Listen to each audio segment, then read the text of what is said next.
चलिए चेक करते हैं।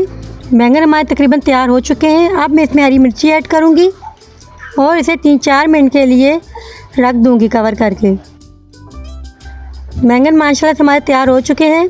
देखें कितना प्यारा कलर आया है इसका। अगर आपको हमारी ये रेसिपी पसंद आई है तो लाइक करें, शेयर करें और सब्सक्राइब करें। और मज़ीद रेसिपी के लिए बेल आइकॉन का बटन दबाना मत भूलिएगा। कमेंट बॉक्स में ज़रूर बताइएगा आपको हमारी ये रेसिपी कैसी लगी।